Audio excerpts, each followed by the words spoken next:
Thank you, Rob, and thank you all for being here today and sticking around.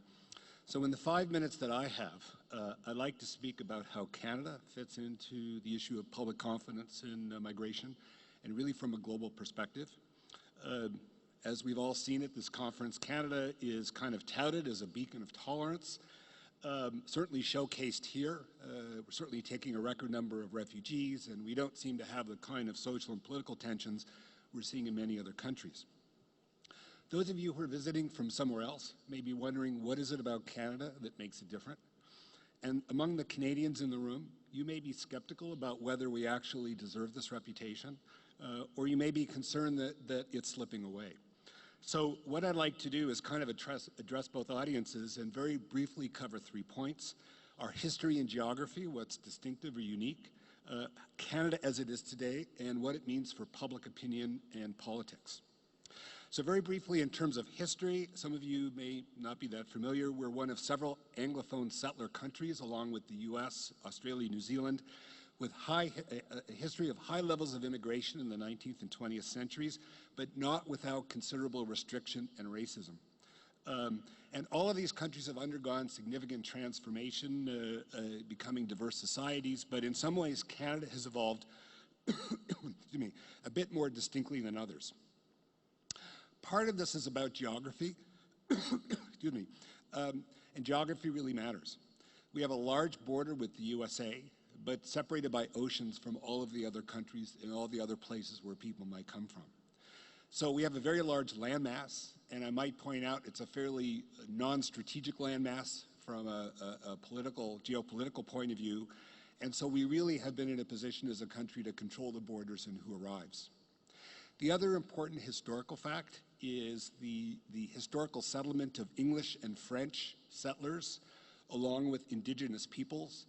And these influences and these peoples living in the same space along with a harsh climate has fostered what might be described as a culture of accommodation. We've all sort of tried to get along, partly for survival. So to Canada today, we are a highly urban country. Over 80% of the population lives in cities. We have a high proportion of immigrants. 42% of the population in 2016 was first or second generation. That's 4 out of 10. But if you look at Toronto, it's 8 in 10. 8 in 10 people in the Toronto area came from another country or one of their parents did. Vancouver, 70%. That's very significant. There were multicultural policies established by governments starting in the 1960s, and for the most part, these policies and programs have largely withstood political headwinds as politics have gone back and forth. And compared to some other countries, Canada has a fairly weak national identity, so to speak, so the pressure of immigrants to assimilate and integrate into a national framework, not quite as strong as others. Adrienne Clarkson, a former Governor General, has described this as benign neglect. We have political and economic institutions. We have a public education system that's supported provincially. So the level of education is largely the same across the country and has served as a very important engine of integration for first and second generation. We have a healthcare system and a social safety net that's less than perfect, but has provided some supports across the population. We have a very high rate of citizenship intake. Over 80% of immigrants become citizens, and that's very significant. And it's also important to point out that we have a fair amount of diversity, maybe not enough, in our political representation. In our federal parliament, we have 46 MPs who were born in another country. And while that may not seem like a large number, the fact that somebody can be born in another country, come to Canada, get established, be part of a community, get nominated by a political party, and then win is a fairly significant step, and I'm not sure any other country has quite that many. What does this mean today in terms of public opinion and politics? Debbie Douglas referenced some recent polls that have suggested that there are growing concerns about immigration in Canada.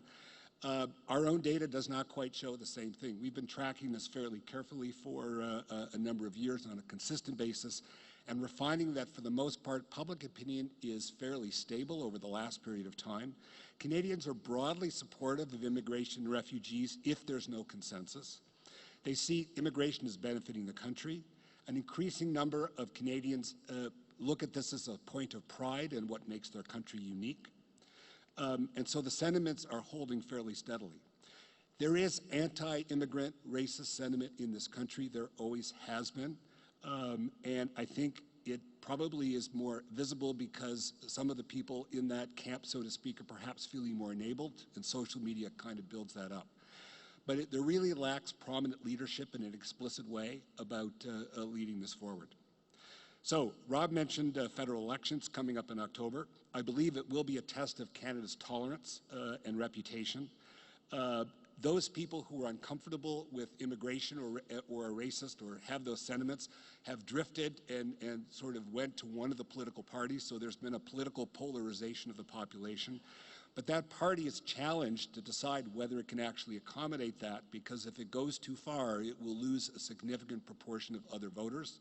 And I think one of the political realities in this country today is that you can't form government if you don't have some base of support somewhere in urban Canada. So with that, thank you very much.